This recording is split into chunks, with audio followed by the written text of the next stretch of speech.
ذاکرے کی طرح ہو. تو جتنے احباب ذوق محبت شوق کے ساتھ بیٹھیں گے اللہ تعالیٰ اتنا مجھے بھی بولنے کی توفیق عطا فرمائیں گے اور آپ حضرات کے سمجھنے میں بھی اللہ اتنی ہی آسانی فرمائیں گے.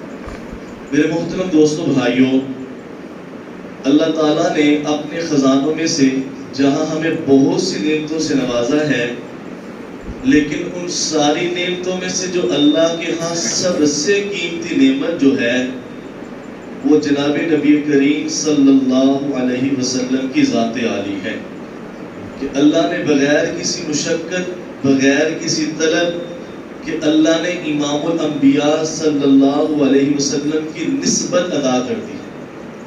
اور بسا اوقات دنیا میں ایک آدمی کا دوسرے آدمی کے ساتھ جو تعلق ہوتا ہے، تو جب کسی کے ساتھ تعلق ہو تو اس کے ذمے کچھ حقوق ہوا کرتے ہیں. جیسے باپ کا بیٹے کا تعلق ہے، خاوند بیوی کا تعلق ہے، بہن بھائی کا تعلق ہے.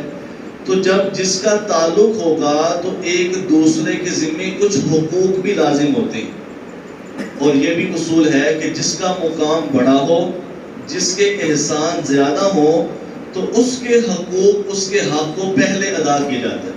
مثلا ایک ہی موقع پہ ایک بچے کو اس کا باپ بلا رہا ہے، اسی وقت میں اس کا چاچا بھی اس کو بلا رہا ہے.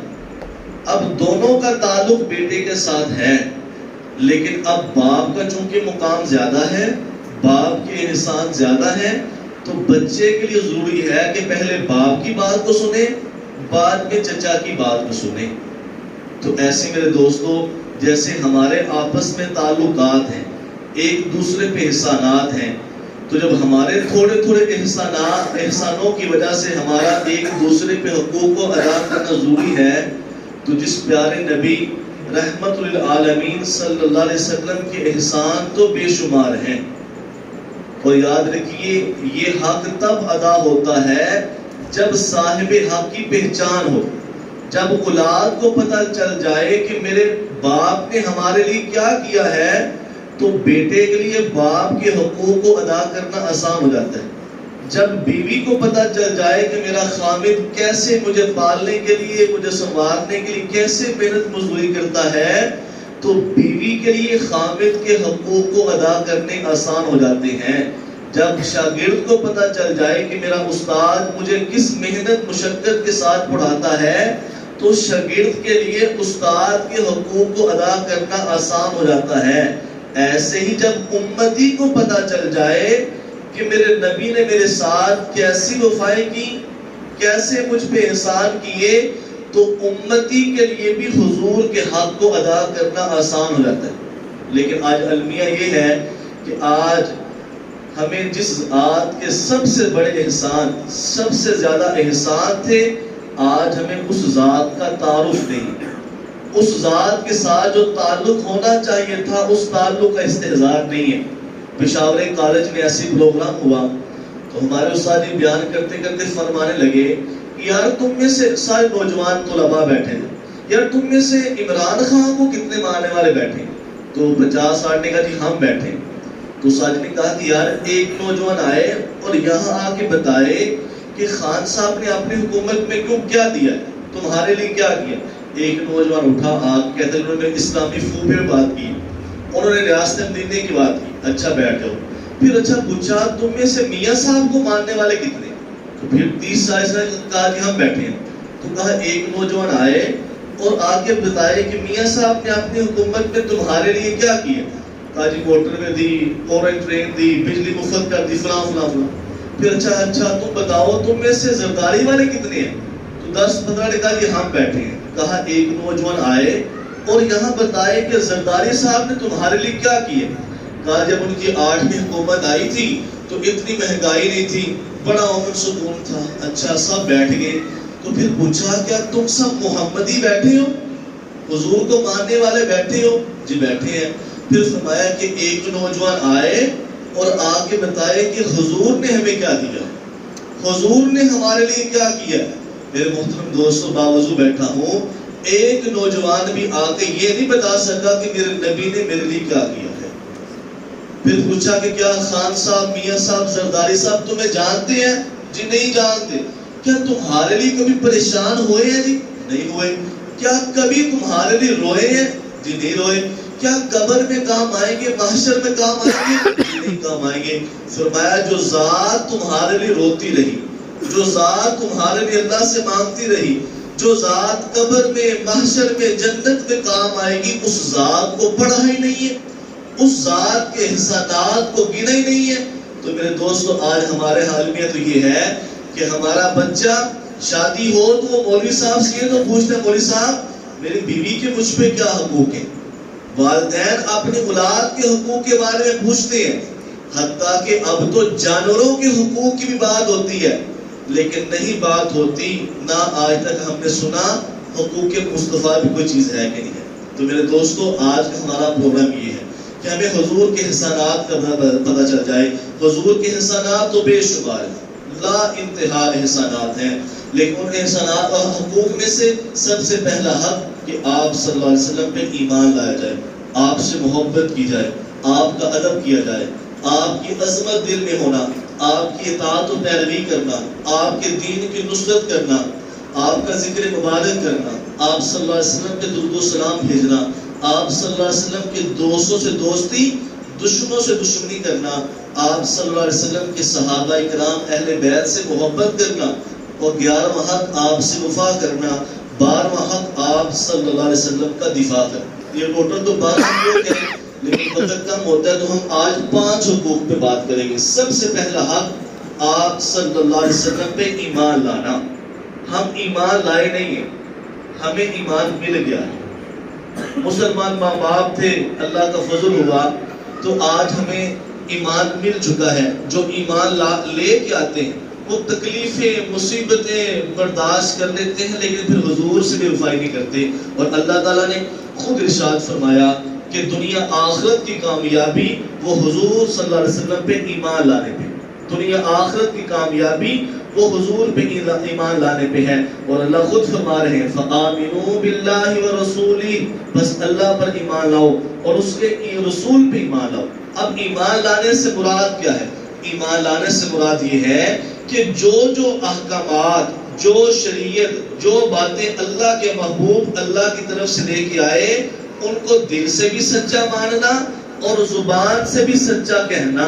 یہ ایمان لانے کا مطلب ہے کہ میرا دیکھا غلط ہو سکتا ہے، میرا سوچا ہوا غلط ہو سکتا ہے، لیکن حضور صلی اللہ علیہ وسلم کے فرمان میں کسی قسم کا شک نہیں ہو سکتا.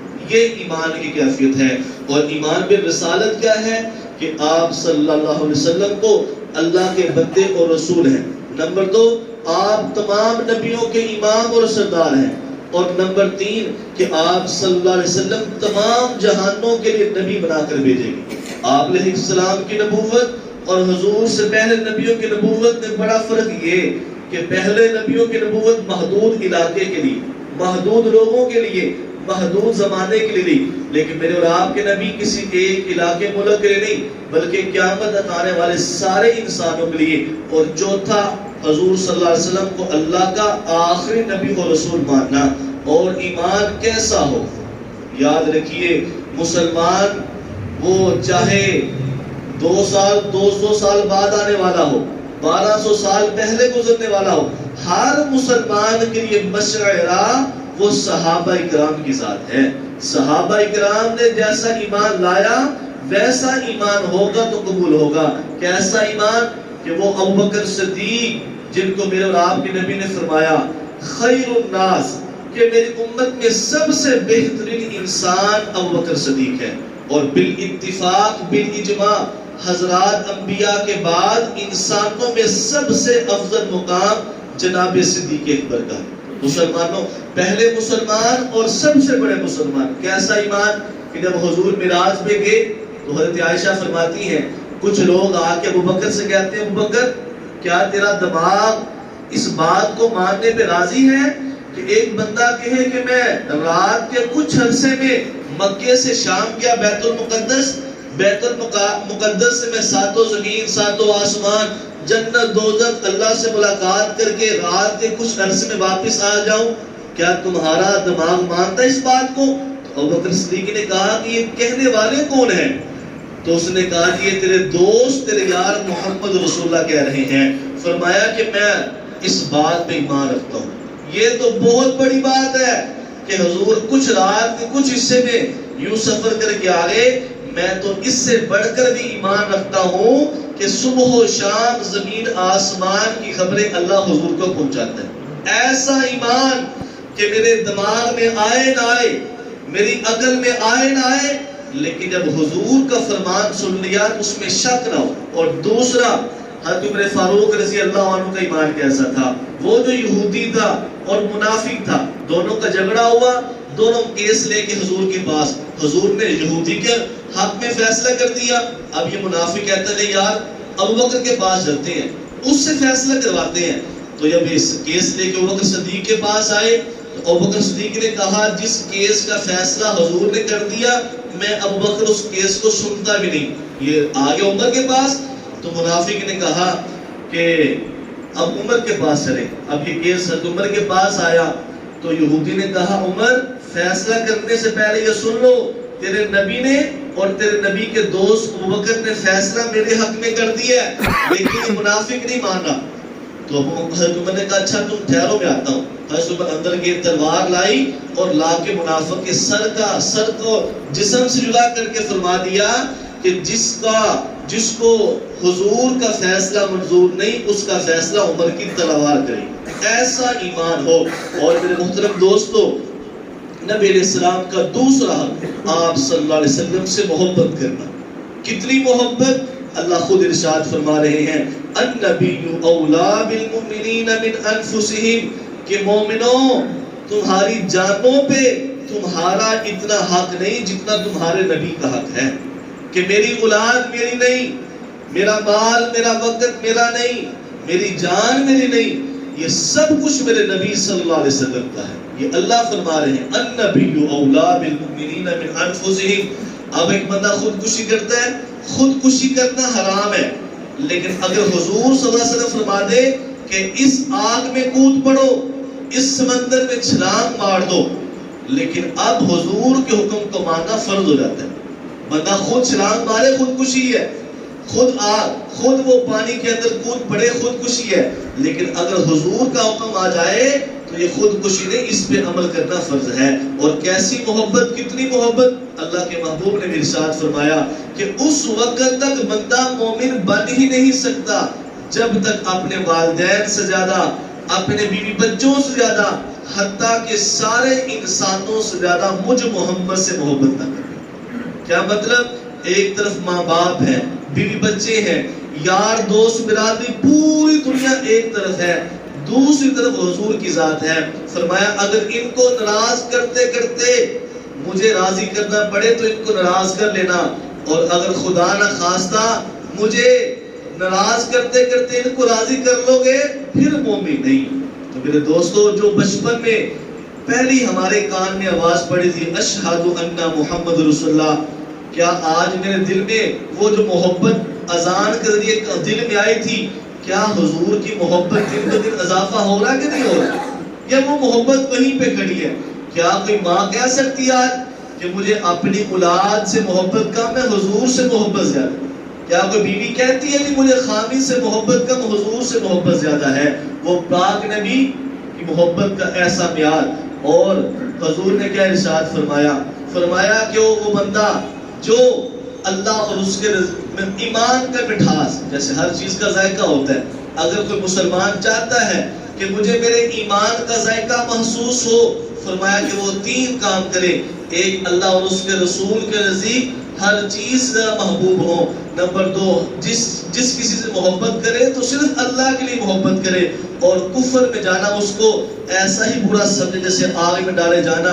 اور حضور نے کیا خوب ارشاد فرمایا کہ جو دنیا میں جس کے ساتھ محبت کرے گا کل قیامت کے دن اسی کے ساتھ اٹھایا جائے. المرء مع من احب. تو جناب صحابہ کرام کو جب یہ فرمان سنا تو انتہائی خوش ہوئے, کیونکہ صحابہ کرام کی محبت تو حضور کے ساتھ تھی. ایسے اللہ کے محبوب نے ساتھ یہ بھی ارشاد فرمایا کہ جس نے مجھ سے محبت کی وہ جنت میں میرے ساتھ ہوگا. اور محبت ہو کیسے؟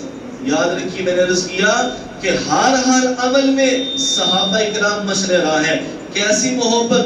حضرت علی مرتضیٰ رضی اللہ عنہ سے پوچھا گیا کہ آپ کو حضور سے کتنی محبت ہے؟ تو کیا خوب مثال دی.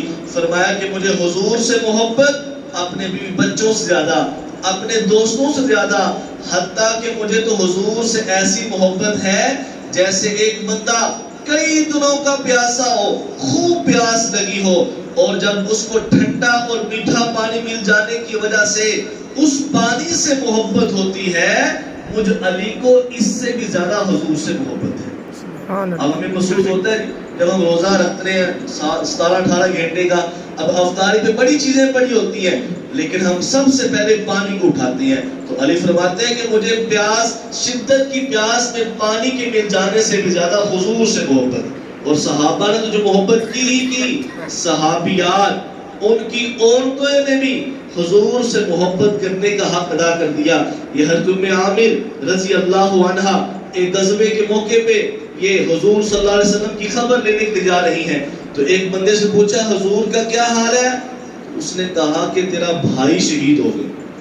اب ایک بہن کو یہ خبر پہنچے کہ میرا بھائی شہید ہو گیا ہے تو ہماری عورتیں تو رو رو برا حال کر لیں.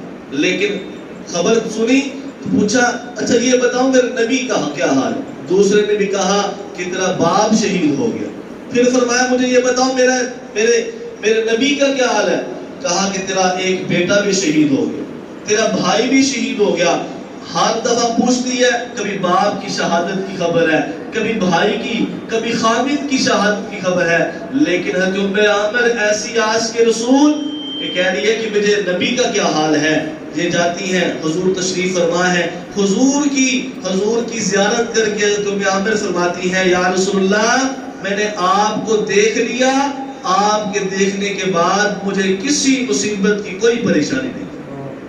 ایسی محبت میرے دوست. یہ کوئی قصے کہانی نہیں ہے، یہ وہ صحابہ کا معیار ہے، یہ وہ صحابہ کو مشعل راہ بنایا گیا ہے. اور نبی علیہ السلام کا تیسرا حق کہ جیسے حضور سے محبت کی جائے ایسے حضور کے صحابہ سے بھی محبت کی جائے، حضور کے اہل خانہ، اہل بیت سے بھی محبت کی جائے. اللہ کے محبوب نے فرمایا اللہ نے سارے انسانوں کے دلوں کو دیکھا اور ان سارے انسانوں کے دلوں میں سے سب سے بہترین دل اللہ نے مجھ محمد کا پایا، تو اللہ نے مجھے نبوت کے منصب سے نواز دیا.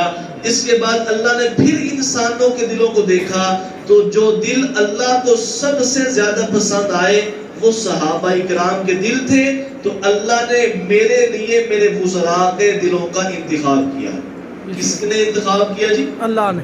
سارے بولے تھے کس نے انتخاب کیا جی؟ اللہ نے. تو اللہ کا انتخاب غلط ہو سکتے نہیں. یہ انتخاب ہوتا کیا؟ چنا جانا ہوتا کیا؟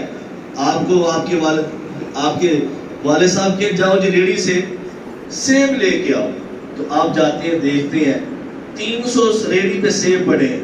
آپ ان کو ایک سیب اٹھاتے ہیں، دیکھتے یار یہ تو تھوڑا سا گلا رکھ دیتے ہیں، پھر دیکھتے ہیں، پھر پکڑتے یار یہ تو کچا رکھ دیتے ہیں، پھر دیکھتے ہیں، پھر آپ اس کو چاروں طرف سے دیکھتے ہیں ہاں یار یہ پکا ہے، آپ اس کو شاپڑ میں ڈال دیتے ہیں. یہ وہ اللہ نے چناؤ کیا ہے.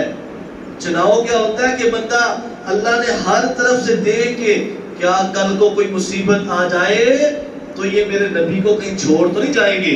اللہ نے انتخاب کیا ہے. اور ایسے اللہ کے محبوب نے بھی ارشاد فرمایا کہ میرے صحابہ کی شان تو یہ ہے اگر بعد میں آنے والے احد پہاڑ کے برابر سونا چاندی خرچ کریں لیکن میرا صحابی ایک مٹھ میرے راہ میں خرچ کرے تو اللہ کے محبوب نے فرمایا کہ میرے صحابی کی ایک مٹھ کا خرچ کرنا ان کے پہاڑوں کے بقدر خرچ کرنے سے بھی افضل ہے. سبحان اللہ. وجہ کہ انہوں نے صحابہ کے ساتھ، حضور کے ساتھ جو صحابہ کا تعلق جڑ چکا تھا. ایسے اللہ کے محبوب نے یہ بھی ارشاد فرمایا کہ لا تسبوا صحابی، فرمایا کہ اللہ فی صحابی لا تتخذوهم من بعد غرضا. فرمایا کہ میرے اللہ سے ڈرو، میرے صحابہ کو میرے بعد وہ نشانہ نہ بنا لینا. کیوں کہ جو ان سے محبت کرتا ہے وہ در حقیقت میری محبت کی وجہ سے ان سے محبت کرتا ہے، اور جو ان سے بغض کرتا ہے در حقیقت اس کو مجھ محمد سے بغض ہے. اور آخر میں کیا ارشاد فرمایا؟ جس شخص نے ان کو اذیت پہنچائی گویا اس نے محمد کو اذیت پہنچائی، اور جس نے حضور کو اذیت پہنچائی گویا اس نے اللہ کو اذیت پہنچائی، اور جس شخص نے اللہ کو اذیت پہنچائی وہ دن دور نہیں جب اللہ ان کی پکڑ کرے گا. تو اللہ کی پکڑ سے کون بچ سکتا ہے جی؟ تو یہ صحابہ کرام کے ساتھ محبت کرنا یہ بھی حضور کا حق ہے. اگر کوئی بندہ کہ جی مجھے حضور سے تو محبت ہے لیکن حضور کے دوستوں کے ساتھ نہیں ہے، صحابہ کے ساتھ نہیں ہے، تو یاد رکھیے حضور کے فرمان کے مطابق اس کو حضور سے بھی محبت نہیں. اس لیے دیکھیں نا جی، ہم تو ابو جہل کا نام نہیں لیتے، ہم تو ابو لہب کا نام نہیں لیتے. کیوں؟ کہ ان کی عداوت، ان کی دشمنی حضور کے ساتھ تھی.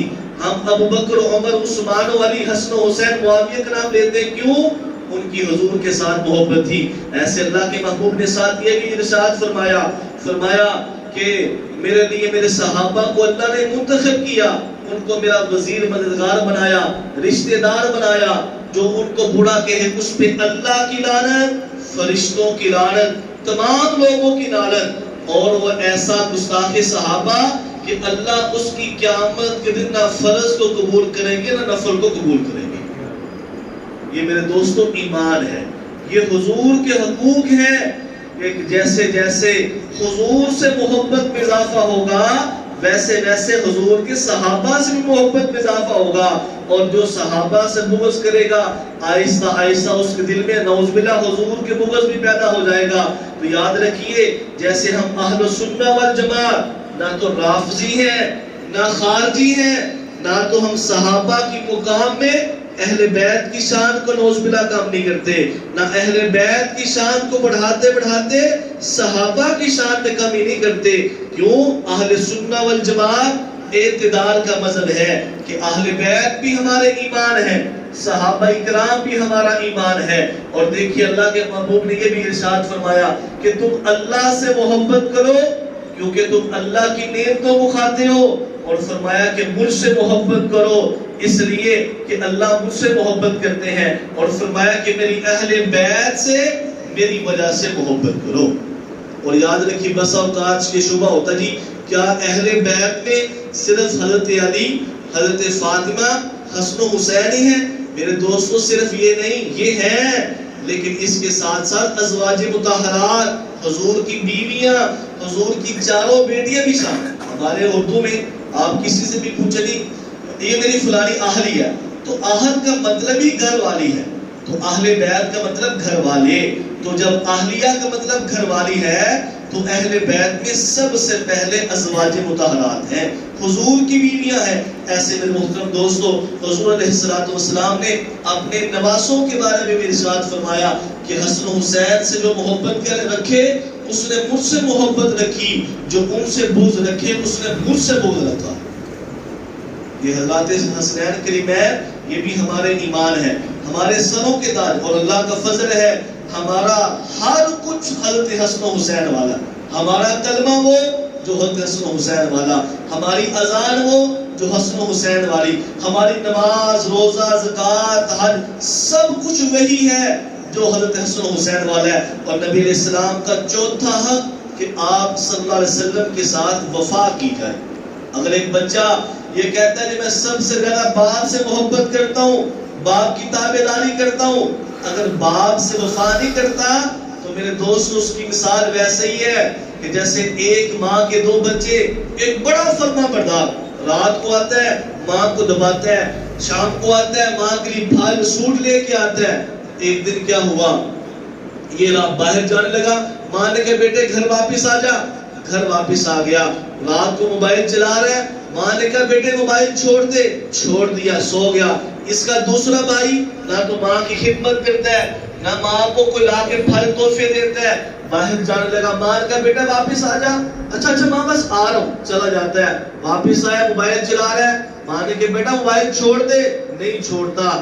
آپ کہیں گے بڑا یہ تو ماں کا نافرمان ہے. یہی دونوں بھائی صبح صبح اپنے کام کاج پہ گئے تو ایک بندے نے آ کے جو فرما بردار تھا اس کو کہا کہ تیری ماں کی عزت پہ حملہ ہوا ہے، فلانے بندے تیری ماں کے سر سے دوپٹے کو کھینچا ہے. امیر الفرما بردار تھا، کہتا میں ڈاکٹر ہوں، میں انجینئر ہوں، میں تاجر ہوں، یہ ماں کے لیے تو کما رہا ہوں، کماؤں گا تو جا کے خدمت کروں گا۔ یہ بندہ دوسرے نافرمان کے پاس آیا، آ کے کہتے تیری ماں کی عزت پہ فلاں نے حملہ کیا۔ اس نے سب کو چھوڑا، چھوڑ چھا کے ماں اور دشمن کے مقابلے میں کھڑا جاتا ہے، کہتا ہے خبردار میری ماں کو کچھ کہا۔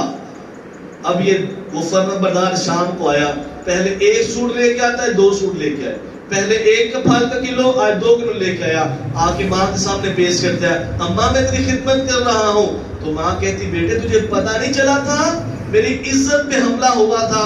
تو کہتا ماں پتہ چلا تھا لیکن میں تو کما رہا تھا، کماتا تو آپ کی خدمت کرتا۔ تو وہ ماں پھل جوتے کپڑے اٹھا کے اس کے منہ پہ مارے گی، کہے گی مجھے تیری ساری خدمتوں سے زیادہ مجھے اپنی عزت عزیز تھی، تو میری عزت کے لیے کیوں نہیں آیا؟ تو کہے گی تو میرا بیٹا نہیں، میرا بیٹا تو یہ ہے۔ میرے دوستو کہیں ہم صرف وہ اتباع اطاعت درود شریف تک محدود نہ رہ جائے، حضور سے وفا کرنا بھی حضور کا حق ہے۔ اور کیسی وفا کہ سر، اور یاد رکھیے کسی نے محبت رسول کرنا ہے، کسی نے وفا رسول کرنی ہے، وہ جناب صدیق اکبر کے در پہ اس کو آنا ہی پڑے گا۔ اس کے رسالت کی جو کرنیں پھوٹتی ہیں وہ ابوبکر صدیق کے در سے پھوٹتی ہیں۔ کون ابوبکر صدیق؟ کہ حضور نے فرمایا کہ جنہوں نے دنیا میں مجھ پہ احسان کیے ان کے احسانوں کا بدلہ دے دیا، لیکن واحد ابوبکر ایسا ہے کہ جن کے احسانات کا بدلہ اللہ کل قیامت کو دے گا۔ غزوہ احد کا مقام، غزوہ بدر کے موقع پہ ان کے بیٹے عبد الرحمن مسلمان جو ہوئے، دشمنوں کی طرف سے آئے تھے، ایک مسلمان ہوئے، ایک دفعہ کہنے لگا ابا جان آپ بدر کے میدان میں میری تلوار کے نیچے آئے تھے لیکن آپ کو باپ سمجھ کے چھوڑ دیا تھا۔ ابوبکر صدیق نے فرمایا تو نے جو مجھے باپ سمجھ کے چھوڑ دیا، اگر تو میرے تلوار کے نیچے ایک مرتبہ بھی آتا میں بیٹا سمجھ کے چھوڑتا نا، حضور کا دشمن سمجھ کے تیرا سر تن سے جدا کرتا۔ ایسی وفا، اور جہاں صحابہ نے وفا کی وہاں صحابیات بھی پیچھے نہیں ہیں۔ حضرت سمیہ رضی اللہ عنہ مسلمان ہوئی اور ظالم ابو جاہل نے یہ باندھی تھی، آزاد ہوئی، ان کی شرمگاہ پہ برچھا مارا، خنجر مارا، جہاں سے ان کا خون بہتا رہتا تھا، اور حتیٰ کہ ایک وقت آیا کہ اس کے زخم کی وجہ سے ان کی روح پرواز کر جاتی ہے۔ صحابیات نے اپنی جان تو دی ہے لیکن حضور سے بے وفائی نہیں کی، تکلیف برداشت کی ہے۔ میرے دوستو ہمیں تو حضور کے لیے آج تک تو کانٹا بھی نہیں چبھا، ہمیں تو حضور کے لیے تو سخت گرمی بھی برداشت نہیں کی، صحابہ نے خون دیا ہے۔ ایسی وہ تیسرا نمبر حضرت سعد بن ربیع رضی اللہ عنہ، ایک موقع پہ غالباً غزوہ تبوک کے موقع پہ حضور نے اپنے صحابی کو بھیجا جاؤ سعد کا پتہ کر کے آؤ۔ اب صحابہ کی لاشیں پڑی ہوئی ہیں تو یہ صحابی جا کے آواز دے رہا ہے سعد سعد سعد، کہیں سے آواز نہیں آئی تو وہ منادی کہتا ہے سعد تجھے تیرے نبی محمد نے بلایا ہے۔ فرماتے ہیں اسی اسنا میں لاشوں میں سے یوں ہاتھ کھڑا ہوتا ہے، اللہ کہ زخموں سے جسم چور ہے، سعد سعد کہنے پہ تو ہاتھ نہیں اٹھا، محمد رسول اللہ کی آواز پہ فوراً ہی ہاتھ اٹھ جاتا ہے۔ فرمایا بیٹا پھر سعد پاس جاتے ہیں، پانی پلایا، کہا سعد تیرے نبی تیرا بارے میں پوچھ رہے ہیں۔ اور حضرت سعد نے کہا کہ حضور کو میرا سلام کہنا اور میری قوم کو کہہ دینا اگر تم زندہ رہے اور تمہارے زندہ ہوتے ہوئے نبی پہ کوئی آنچ آ گئی، کل قیامت کو اللہ تمہارا عذر قبول نہیں کرے گا۔ وہ زخموں سے چور ہے صحابی، اور زخم بھی میرے دوستوں تلواروں کے ہیں، نیزوں کے ہیں، لیکن زخموں میں بھی حضور سے وفا رسول ہے۔ نبی علیہ السلام کا 5واں اور آخری حق آپ کا دفاع کرنا، اور دفاع ایسا عمل ہے جو اللہ خود کرتے ہیں، جو اللہ فرماتے ہیں واللہ یعصمک من الناس، اللہ خود دشمنوں سے آپ کا مقابلہ کرتے ہیں۔ اور دفاع رسول کتنا بڑا عمل، وہ صحابی رسول حضرت سعد بن ابی وقاص، غزوہ احد کا مقام ہے، حضور تشریف فرما ہے، آج مجھ میں سے آپ میں سے ہر بندے کی خواہش ہے فدا کا ابی و امی یا رسول اللہ، اللہ کے نبی میرے ماں باپ آپ پہ قربان۔ حضور فرماتے ہیں ابوبکر عمر عثمان علی، تو آگے سے جواب آتا لبیک فدا کا ابی و امی یا رسول اللہ۔ اس جملے کا مطلب یہ ہے جس نے ماں باپ قربان کر دیے گویا ساری دنیا قربان کر دی، لیکن وہ سعد ابن ابی وقاص غزوہ احد کا مقام یوں کھڑے ہیں، ایسے حضور تشریف فرما ہے تو سعد کو حضور تیر پکڑا رہے، اے سعد یہ تیر پکڑ میرے دشمنوں پہ پھینک، تجھ پہ مجھ محمد کے والدین قربان۔ پوری امت کہہ رہی ہے فداک ابی و امی یا رسول اللہ، اور وہ نبی صحابی کو فرما رہے ہیں سعد تیر پھینک تجھ پہ مجھ محمد کے والدین قربان۔ تو سعد کیا کر رہے تھے؟ نفل ادا کر رہے تھے، ذکر میں مشغول تھے، ذات رسول کا دفاع کر رہے تھے، دفاع رسول کر رہے تھے۔ مولا جناب محترم غازی علم الدین شہید رحمۃ اللہ علیہ جب انہوں نے وہ راجپال کو قتل کیا، امام الاولیاء حضرت لاہوری فرماتے ہیں ایک مسلمان 100 سال تک نماز روزہ کر کے اللہ کے ہاں جو مقام پاتا ہے، غازی علم الدین شہید ایک کام کر کے وہ مقام پا گیا ہے۔ وہ کام ذات رسول کا دفاع ہے، وہ کام دفاع رسول ہے۔ میرے محترم دوستو، ایسے ہی آج کے دور میں بھی آخری بات یہ ہے، آج کے دور میں بھی جو امتی چاہتا ہے میں بھی صحابہ تو وفا کر کے چلے گئے، صحابہ تو کامیاب ہو کے چلے گئے، اب میرا آپ کا امتحان ہے کہ ہم بھی حضور کا دفاع کریں، ہم بھی حضور کے ساتھ وفا کریں۔ تو اس دور میں حضور کا دفاع کرنے والے اجر کون سے عمل میں ملے گا؟ ناموس رسالت کا تحفظ، کہ جو گستاخان رسول اپنی زبانوں کے ساتھ، اپنے کلموں کے ساتھ نعوذ باللہ توہین رسالت کرتے ہیں، ہم بھی تیار ہو جائیں، ہم بھی بچوں کو تیار کریں، ہماری زبانیں بھی حضور کی عزت کے لیے بولیں، ہمارے قلم بھی حضور کی زبانوں کے لیے بولیں، ہمارے تعلقات دوستیاں بھی حضور کے لیے استعمال ہوں۔ اور نمبر 2، عقیدہ ختم نبوت کا تحفظ کرنا، یہ بھی حضور کا دفاع رسول ہے۔ کہ آج قادیانی مرزائی بابنگیر دوہل نہ جانے کتنے مسلمانوں کے ایمانوں کو ضائع کر چکے ہیں۔ تو میرے محترم دوستو، اس دور میں جو چاہتا ہے کہ ہم بھی دفاع رسول کریں تو اس کو چاہیے کہ ناموس رسالت، ختم نبوت کے کام کے ساتھ جڑ جانا، یہ حضور صلی اللہ علیہ وسلم کے ساتھ براہ راست اپنے تعلق کو مضبوط کرنا ہے۔ اور یاد رکھیے جیسے حضور اپنی زندگی میں اپنے صحابہ سے فرمایا کرتے تھے کون میرا صحابی ہے جو میرے گستاخ کا مقابلہ کرے۔ میرے محترم دوستو، آج میرے لیے آپ کے لیے یہ چیز بھی لمحہ فکری ہے۔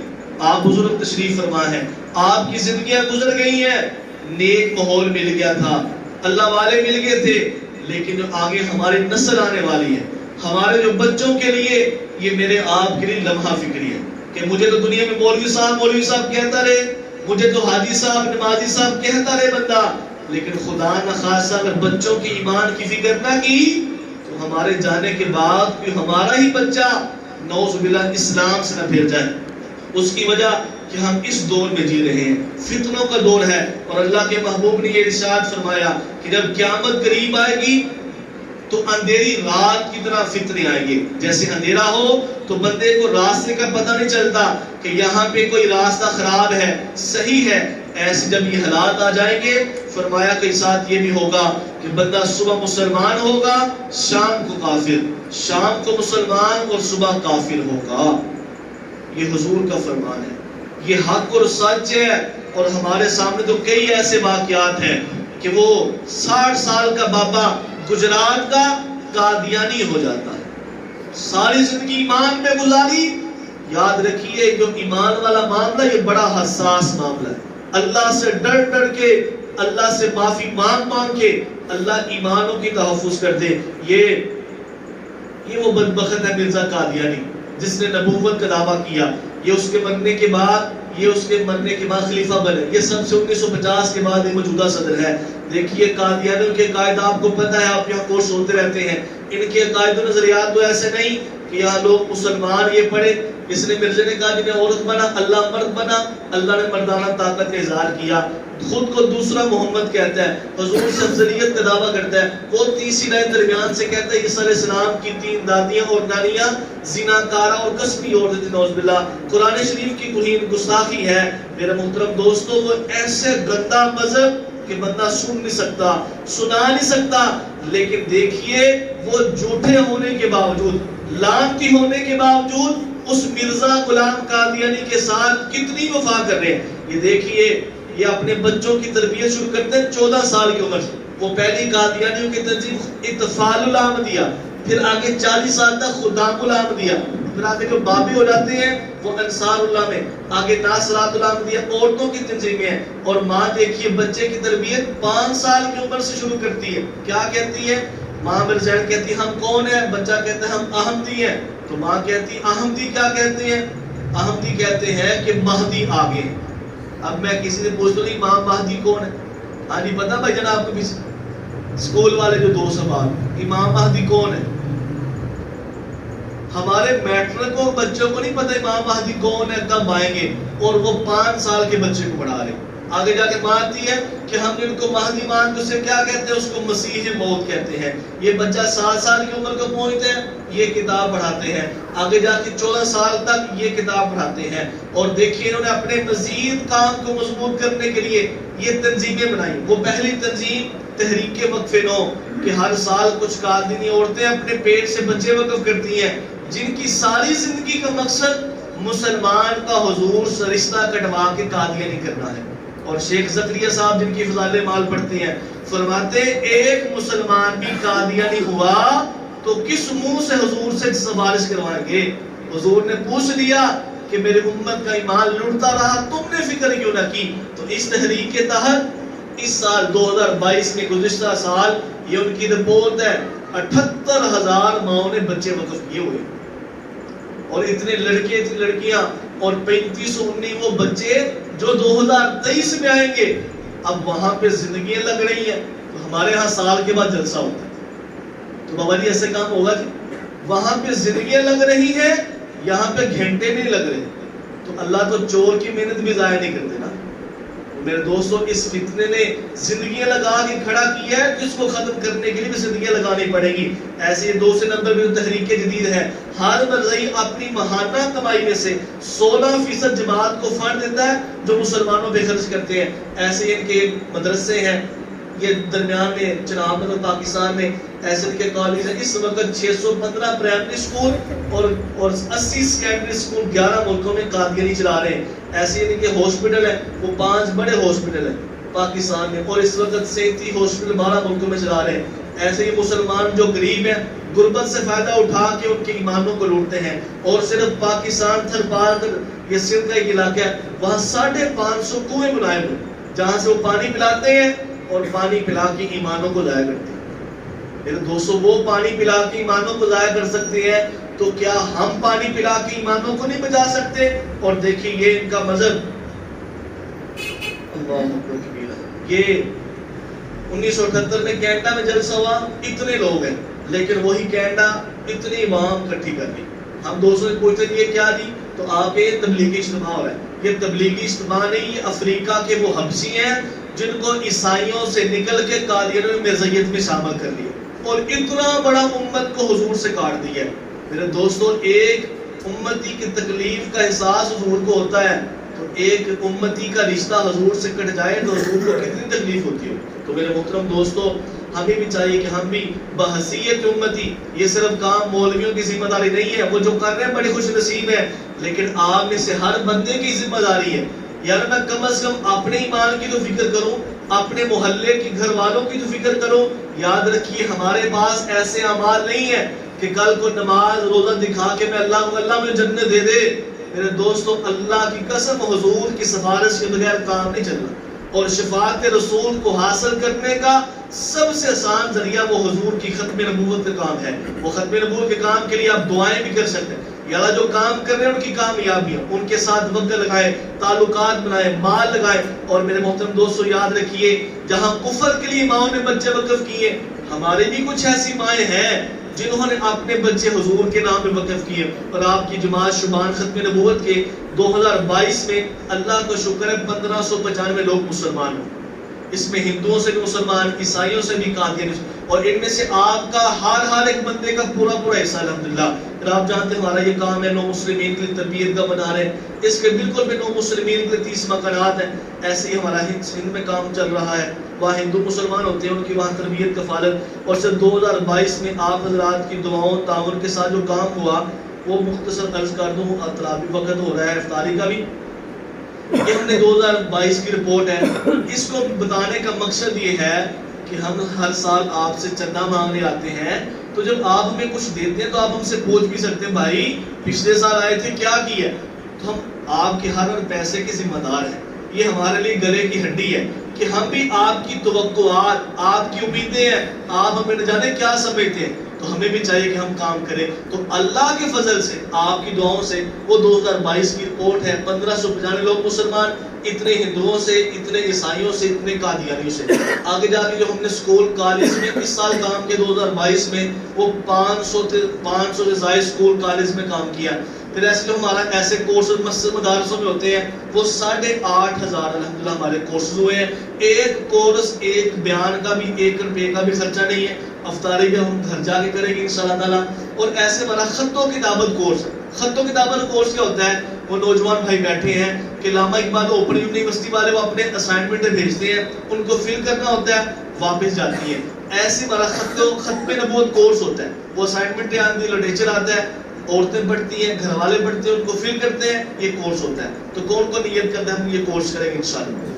یہ بالکل مفت ہے، آپ نے بس نام لکھوانا ہے، بلدیت لکھوانی ہے، تو انشاءاللہ تعالیٰ آپ کا بھی حضور کے خاتم نبوت کے کام کرنے والوں میں نام آ جائے گا. ایسے ہم نے جو وکلا بار وکیلوں میں جا کے پروگرام کیے، وہ اس سال 15 پروگرامات کیے ہیں الحمدللہ. ایسے ہمارے ہر سوشل میڈیا کے اکاؤنٹ بنے ہوئے ہیں، واٹس ایپ پہ، فیس بک پہ، یوٹیوب پہ. ایسے میرے محترم دوستوں، اس 2022 میں ہم نے 93 خاندان جو نو مسلم تھے ان کی تربیت، کفالت، خوشی کمی کی ہے اللہ کے فضل. آپ جانتے ہیں ایک گھر کی کیا پریشانی ہوتی ہے، تو یہاں 93 خاندان ہیں اور ان کے قانونی مسائل بھی اللہ کے فضل مکمل ہوئے. پھر سیلاب آیا تو وہاں پہ اللہ کے فضل لوگ بھی جا رہے تھے، ہمیں پتہ نہیں مرزائی بھی جا رہے ہیں، عیسائی بھی جا رہے ہیں، وہ راشن کے نام پہ ایمانوں کو لوٹیں گے. ہم نے بھی کام شروعات کیا تو ہم نے 350 افراد کو نقدی دیا، اور بیچاری مسجدیں بند تھی پانی کی وجہ سے، علماء کسی سے مانگتے نہیں تھے، تو ہم نے آپ ہی کا تعاون 400 علماء کو 2 ماہ کی تنخواہیں دی ہیں. 33 نئے مکانات تعمیر ہوئے، 33 میڈیکل کیمپ لگوائے، تقریباً 3000 مچھردانے دی. وہ نمبر 4 سب سے آخر میں دیکھے لکھا ہے قربانی 2022. یہ قربانی 2022 کیا ہے کہ ہم عید قربان پہ وقف قربانی کرتے ہیں کہ اگر آپ 2-3 جانور ذبح کرتے ہیں، ہم کہتے ہیں ایک ہمیں دے، اس کا گوشت نو مسلمین میں تقسیم کریں. اور قادیانی سے متاثر علاقوں میں 2012 میں کام شروع کیا 9 جانور سے 2012 میں. تو ہم یہ گوشت لے کے گھر گئے ربوہ جناب میں جہاں قادیانی بہت زیادہ ہیں، تو دروازے پہ دستک دی تو کہا اماں جی یہ گوشت لے لیں اور مرزائیوں سے گوشت نہ لینا. تو ماں کہتی جی پتر تسی کون؟ اس لیے سے ختم نبوت آ رہے ہیں. تو ماں نے کہا کہ بیٹا میرے 70 سالہ زندگی میں پہلی دفعہ مسلمان دے کے جا رہا ہے، ورنہ ہر سال تو قادری دے کے جا رہے ہیں. اب وہ حرام کھا رہے ہیں، وہ مرزائی کا تو ذبیحہ بھی حرام ہے، تو گوشت کیسے حلال ہو سکتا ہے؟ تو ہم نے اللہ کا نام لے کے شروع کیا. اسی میں اللہ کی طرف سے بشارت آ گئی کہ دوست نے خواب میں دیکھا کہ ہمارے شاعری نے ایسے تھال پکڑا ہوا ہے اور آپ علیہ السلام خواب میں گوشت تقسیم کر رہے ہیں. تو ایک بشارت مل گئی. تو 2022 کی رپورٹ کا آپ کے سامنے ہے کہ اللہ کے فضل سے آپ کی دعاؤں سے 547 جانور ذبح ہوئے تھے. وہ 2012 میں 9، اس سال 524. ایسے میں مختلف 24 مقامات پہ پانی کا بندوبست کروایا. آپ دوستوں سے آخری توجہ یہی ہے کہ آپ اس کام میں شامل ہو جائیں، وقت لگائیں، صلاحیتیں لگائیں، مال لگائیں، اپنی جانیں کھپا دیں. اللہ تعالیٰ مجھے کہنا سننا، آپ کا بیٹھنا قبول فرمائے، اور اللہ تعالیٰ ہمیں حضور کے ہر حق کو ادا کرنے کی توفیق عطا فرمائے. اللہ میرے آپ کی ایمان کی حفاظت فرمائے. وما علینا الا البلاغ. کوئی سوال پوچھنا اور پوچھنے کے بعد اللہم صلی علی محمد النبی الأمی صلی اللہ